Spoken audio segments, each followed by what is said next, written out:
Salut tout le monde! Aujourd'hui on se retrouve pour la 13e capsule littéraire et on va se retrouver du coup avec, comme vous avez pu le voir dans le titre, La fille des cauchemars de Kendare Blake ou Kendare Blake, je ne sais pas comment on le dit, voilà.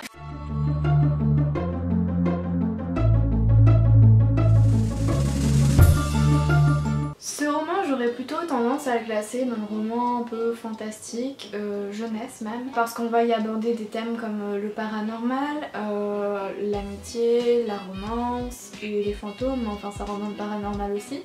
Bref, on va donc suivre les aventures de Taizé Cassio Lowood, donc c'est un jeune homme âgé de 17 ans au moment de l'histoire, et qui est donc un chasseur de fantômes. Et du fait de cette profession, il va déménager très fréquemment et il n'a pas trop le temps de s'attacher aux gens, de se faire beaucoup d'amis, donc c'est plutôt un solitaire. Et donc il emménage à Thunder Bay avec sa mère parce qu'on lui a attribué une nouvelle mission, celle de tuer Anna Korloff.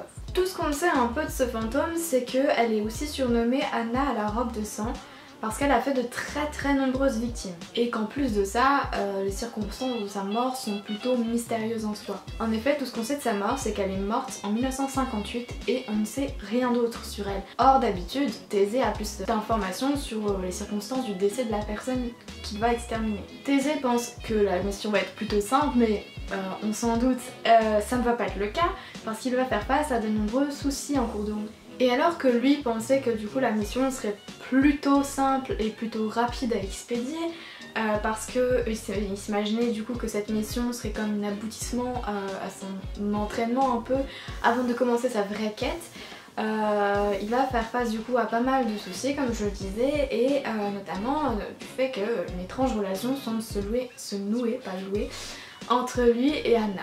Je n'en dirai pas plus parce que comme c'est un roman jeunesse, c'est plutôt court. Je crois qu'il y a 3 tomes et vraiment c'est une très bonne histoire. C'est pas un coup de cœur non plus, mais je me souviens l'avoir lu, je devais avoir 12 ans peut-être. Et vraiment c'est une histoire qui m'avait particulièrement plu parce qu'elle changeait un peu avec les habituelles histoires de fantômes. Et déjà le point fort c'est que l'histoire est plutôt simple d'accès. Je me rappelle qu'on rentre facilement dans le récit, on s'attache facilement aux personnages. L'intrigue se déroule plutôt rapidement, il n'y a pas trop le temps de s'ennuyer. Et de ce fait du coup la lecture se passe plus facilement. Et je pense également que c'est dû au fait que l'écriture était vraiment très simple en soi. Adapté pour un public relativement jeune hein, du coup, et que ça permettait une immersion plus rapide. Je me souviens également que ce qui m'avait beaucoup plu dans ce livre, c'est que le personnage d'Anna était très travaillé et j'avais beaucoup aimé le soin qui était apporté à ce personnage parce qu'elle apparaissait vraiment très touchante et très humaine alors que on s'attendait plus à voir un fantôme de par son surnom, un peu inhumaine et complètement assoiffée de sang. Et en fait, c'est une agréable surprise de voir qu'elle est plus travaillée que ce qu'on pourrait s'attendre. Au point que malgré ses crimes, tu t'attaches vraiment à elle et tu cherches à comprendre ce qui la pousse à agir comme ça et tu cherches un peu à la comprendre tout simplement. Et je pense que c'est un gros point fort. Ce qui m'avait également plu, et je pense que ça c'est plus anecdotique qu'autre chose, mais le personnage de Carmel, donc c'est une fille qui va accompagner Taizé au cours de sa mission. Ce personnage là donc c'est un peu c'est la populaire de son lycée et ce que j'avais apprécié c'est que c'était une populaire du lycée mais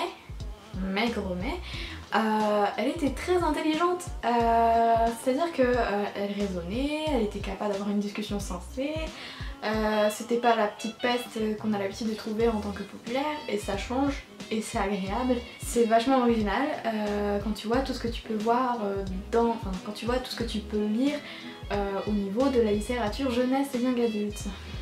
Petit disclaimer par contre, si vous souhaitez le proposer à votre enfant ou même juste le lire vous, j'avais trouvé qu'il y avait quand même pas mal de violence et notamment au moment des crimes que Anna peut commettre.